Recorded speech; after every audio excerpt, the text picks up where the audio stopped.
Pemirsa, untuk membahas hal ini kami telah terhubung dengan pengamat kebijakan publik Pak Agus Pambagio. Selamat sore Pak Agus. Selamat sore Pak Agus. Sore. Baik Pak Agus, Anda melihat fenomena unik ini yang ada di Lampung. Jadi jalan yang tidak dilewati oleh Presiden tidak diperbaiki. Apakah harus dilewati Presiden terlebih dahulu baru diperbaiki jalanan ini? Ya, kalau unik sih semua pemerintah daerah selalu seperti ini. Anda lihat di Jambi, Anda lihat di daerah kota-kota lain sama. Nah, soal keistimewaan ya harusnya semua masyarakat atau semua daerah itu kan jalannya harus terawat. Persoalannya kan memang tidak ada jalan rusak itu kan bisa macam-macam. Waktu bikin aspal, pemadatnya tidak betul, aspalnya dikorupsi, kemudian bentuknya juga tidak ada saluran air karena aspal itu kan musuhnya air. Jadi tidak boleh ada genangan di mana? Di jalan. Atau ya memang tidak dianggarkan, tapi kecil kemungkinan tidak dianggarkan karena proyek jalan itu proyek besar, proyek empuk untuk terkait dengan urusan politik, kampanye dan sebagainya. Jadi harusnya ya jalan itu bagus karena masyarakat kan bayar pajak. Oke, Anda tadi mengatakan bahwa tidak hanya di Lampung saja, banyak daerah-daerah lain juga seperti ini. Ya. Nah, sebenarnya aturannya seperti apa sih Pak agar suatu jalan itu bisa diperbaiki segera jika ada kerusakan? Begini, kan jalan itu kemudian kabupaten, provinsi maupun jalan nasional kan dibiayai oleh APBN, APBD. Nah, siklus APBN, APBD itu kan Januari, Desember. Tetapi biasanya itu disbursement-nya atau pencairannya itu sekitar Maret April.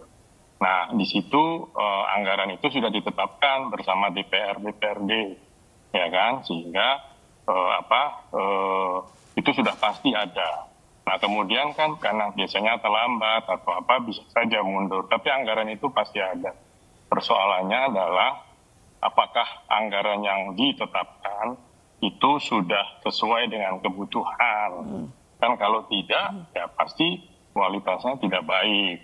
Karena anggaran APBN, APBD itu sangat rawan dikorupsi. Mulai dari pembahasan di DPR, DPRD sampai di pelaksanaannya.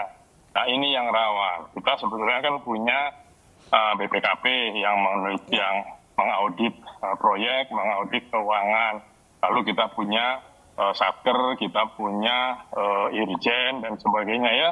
Ya itu harusnya bekerja dengan baik sehingga kalau ada yang aneh-aneh bisa ketahuan siapa yang korupsi itu bisa dilakukan tindakan hukum. Pak Agus, kalau kita melihat data yang sudah didapatkan oleh tim redaksi kami mengenai dana APBD di Lampung ini 70% untuk kebutuhan, sisanya jalan dan itu informasinya sangat minim sekali. Nah, apakah ini artinya memang sangat terbatas begitu dana untuk perbaikan jalan dan seharusnya seperti apa? Ya tergantung dengan kebutuhan masing-masing provinsi. Jalan itu rusak kan karena itu tadi yang sudah saya sebutkan ditambah sekarang yang tidak pernah bisa ditangani oleh pemerintah pusat adalah masalah truk oversize, over dimension, overload. Yaitu yang besar, panjang, tinggi, lebar. Itu merusak jalan. Kalau itu dibiarkan, jalan pasti rusak.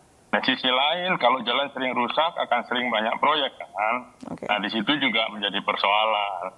Jadi intinya, ini sebagai contoh Lampung, sementara daerah lainnya juga banyak. Kalau kita lihat, saya lihat di YouTube, di televisi itu kan pembetulannya hanya ecek-ecek saja. Aspalnya tipis, bahkan ada dicontoh, bisa dikupas gitu ya. Jadi kalau itu yang terjadi ya, itu basa-basi saja hanya untuk menyambut Presiden. Semoga Presiden dengan teliti, dia akan turun, dia akan melihat kualitas aspalnya, dia minta penjelasan dari Pak Menteri PUPR, dan kalau ada staf ahli, staf khusus yang ada di situ.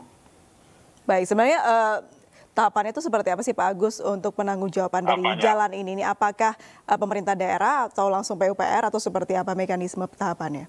Loh, sekarang kalau daerah itu pakai APBD kan, nanti ada komponen pusatnya memang. Tapi kan itu selalu APBD itu komponen untuk apa sajalah keperluannya, itu kan harus dibahas dengan DPRD untuk memberikan persetujuan anggaran tahun ke depan. Nah, bulan-bulan ini biasanya sudah mulai masuk tuh data-data untuk pembahasan APBD tahun depan.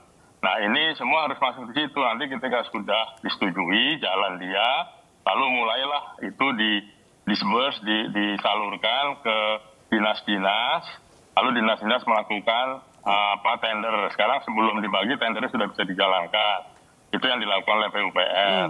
Nah, jadi nanti kalau sudah, yang menang tender itulah yang mengerjakan. Persoalannya korupsi di proyek-proyek APBN, APBD itu belum bisa diselesaikan. Tidak ada bedanya sebetulnya menurut saya dari zaman Orde Baru sampai sekarang. PR-nya adalah korupsi itu ya Pak Agus ya. Sayang sekali waktu kita terbatas. Menurut saya begitu. Baik, kita akan lanjutkan lagi.